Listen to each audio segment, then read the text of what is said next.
Well, good morning, everyone. It's shaping up to be a nice day today.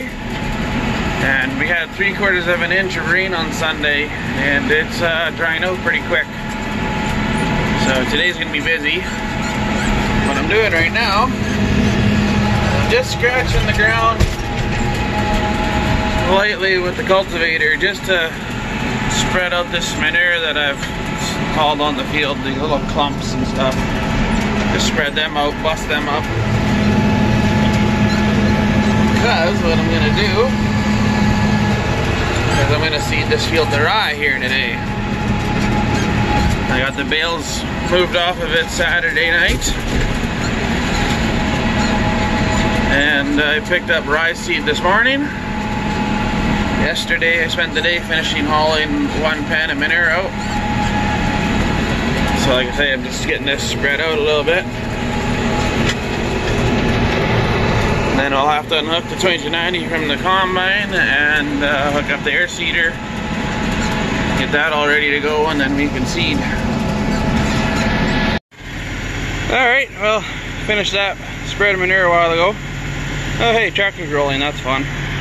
Anyway, I blew off the combine a whole bunch with the air compressor. Now I got them backed up here and unhooked. Go fuel up the tractor, get them ready to come back and hook this thing up. Gonna combine all my weight with the 1682 because I don't need to drop straw anymore. So, yeah, let's keep getting ready to seed. You'd think it was May. What the heck? Just kidding.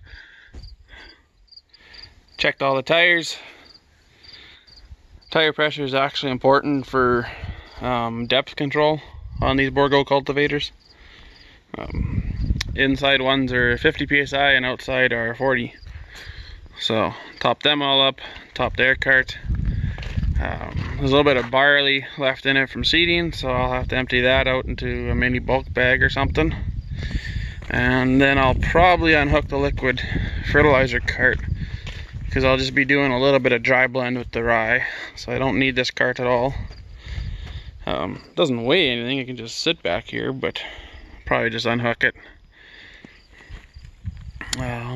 Yeah. Out in the field where there's more room than the yard, just gonna go get the 7-inch auger and use that to fill the cart. Because I think that they're bringing a little bit of fertilizer that I need with a semi, so. And there's lots of room out here for him to drive up. I can unload enough to fill the cart, move the air seeder out of the way, and then bring in the little gravity wagon, and then that'll hold the rest of the fertilizer that I need. And 7-inch just goes a lot faster to load than that 6-inch, plus I can't get that factory 6-inch on the cart under a semi. Okay, well I got some rye in the front tank on the cart.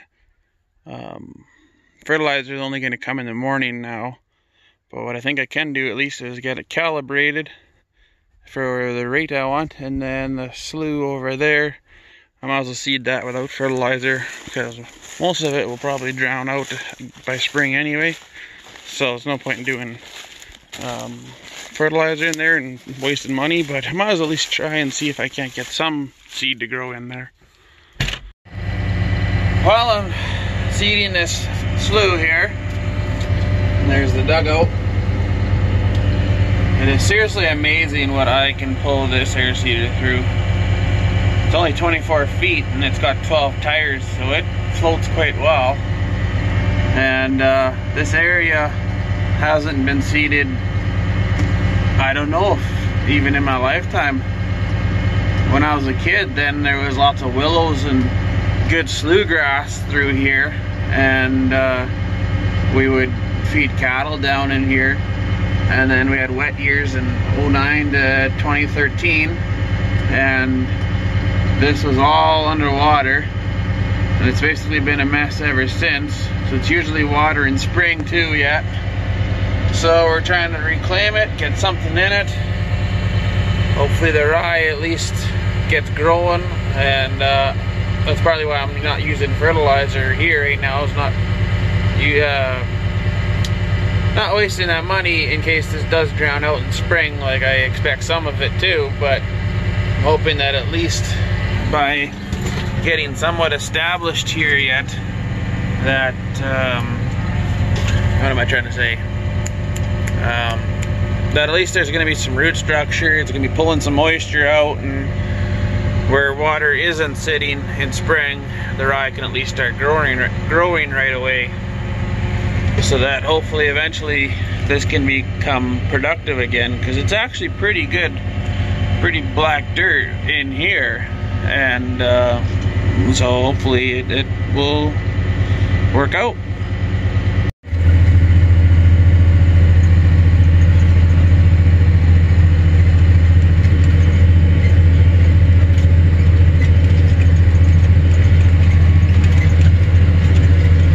Pulling through here where it's all foxtail and stuff. It's almost like pulling through sod. It's a good thing we got that good rain on Sunday. But this is what I mean, where the 2290 heat just pulls that little bit extra fuel and the 2 degrees of timing. You'll look down to 1700 and just grunt. I really want to dyno this thing. You just gotta look at the tractor tracks. It just chews, just pulls. I love this tractor.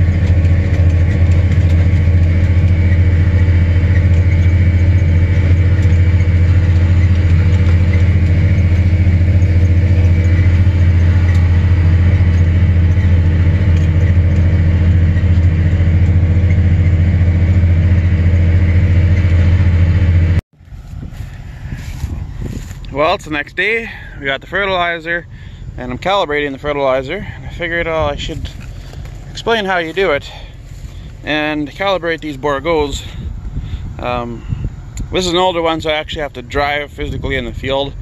Newer ones, you can sit and just spin the metering in the yard, and then that's way easier. But anyway, so you put a bucket underneath the metering auger, and then you drive until you fill the bucket. You weigh the bucket, you subtract the weight of the empty bucket, divide that by the acres you covered, and that gives you your rate. And if you do it right, it can be bang on. And I did my rye yesterday, because I seeded that slough. So now we're just doing the fertilizer, and first bucket full it was right on. So we'll do another bucket full to kind of confirm. And because the more you do, the more accurate you can get. And my acre counter on the cart doesn't work. It would be really nice if it did, because that is a bit more accurate. So I just have to use the GPS acres, and it's the best I can do. Usually I am almost right on. So getting our headlands done. I like to do 3 headland passes. It just makes so much more room to turn around for me. If I had a 40-foot air seeder or bigger, well then 2 would probably be enough. But when I'm only 24 feet, that only gives you 48 feet to turn around. And that's not enough. So, anyway, we're seeing along. Just gotta make our way back to that end of the field on that end headland there. And then I'll be coming across at a bit of an angle.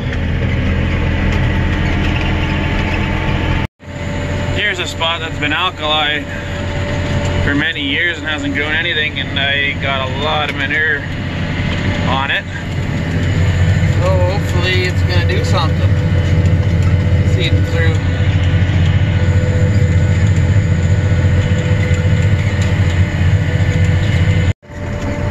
It's also interesting how it's always alkaline, not right in the slough.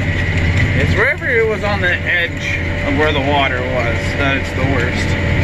Usually if it's dried up in the bottom of the slough, that actually yields pretty good. It's always the edges around that don't do anything. It's just a super cheap Amazon camera setup, and it's been a little glitchy glitchy lately. The cameras in your air cart is the best thing ever. Especially when none of your air cart sensors work anymore. Fan speed is about all I get out of this that's accurate enough to use. So you just physically watch your clutches and everything that they're spinning. That way you know your seating. And you have cameras in your tanks.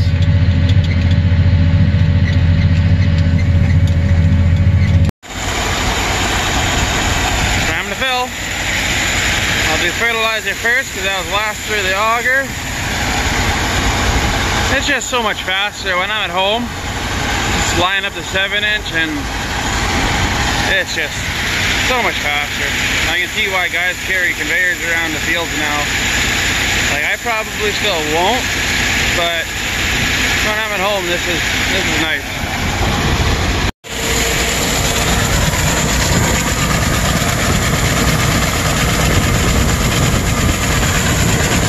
Dry looks like a brown wheat kind of thing.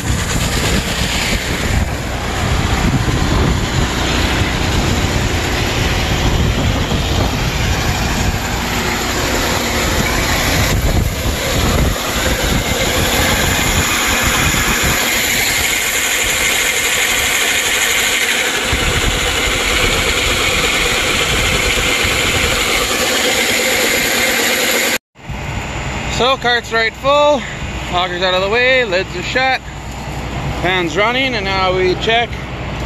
You won't see it on camera, but you check your seed runs,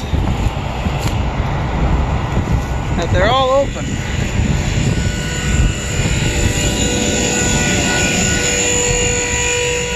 Oh hey, I almost forgot my gloves. Cool.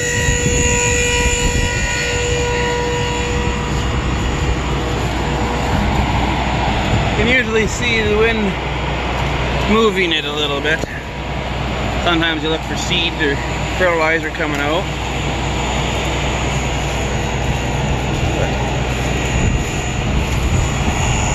These are actually a flexi coil manifold that I put on this Borgo, and then I went to bigger lines. Originally it was 7/8 and this is all 1-inch hose, and so I plugged very, very little. And those manifolds actually have a really nice design to them. So I found a yield increase, I feel, with them. Easier on the seed and better distribution. I think we're good to go. This pass kind of makes a milestone. This is the first time ever that I think I've been able to seed right through. So I'll be going right through the edge of this slough here. And yeah, I think I put it in the video before to give you an idea that the water was halfway up those slabs in the wet years. And so this water, it went all the way through there and all the way out to that far bush. So it's clear across the quarter section. And then this was all water, all through here and all the way over there to the road. There's a full clean sweep across the quarter. And so now this field I'll probably get about 80 acres seeded on it. And there was one year where I seeded 20. So, because all I could seed was a little bit behind the corral there, or by the yard I mean. And the rest was water. I couldn't get to the other side here at all. So this is a lot different. It's just crazy, the extremes. Well, I finished that other field, and so I am doing a little bit where I silaged off barley. There's these low spots that I couldn't seed this spring, and they're all just full of alkali and grass and foxtail and that sure lugs them down pulling through that. Holy. Basically sod. But just trying to get it that something productive is going to grow in these sloughs. I've seeded them before. Last year I put peas through them, but peas don't seem to grow in sour ground at all. And this year barley didn't really grow in them. So I'm just trying to get something. Just don't want to always have to use chemical, and chemical doesn't work that great. So it'll be nice if I can get something productive out of these low spots while they're dry. Not even sure what point we're at in the video now, with all the little clips I've taken, but we're still seeding rye. It's the next day, 3 swipes left, and then I'll just call it good enough for now. I don't really feel like doing more, but I still have a little bit of fertilizer, just a tiny bit, and I got a bunch of seed yet, so I think maybe after I combine the wheat at home, I'll just kind of mess around with throwing some rye and some poor spots on there. Because this here is still a bit of a gamble that the cows are on here in 2 weeks, so they don't just destroy it all and nothing comes in spring at all. So I don't want to do more than I really wanted to, so.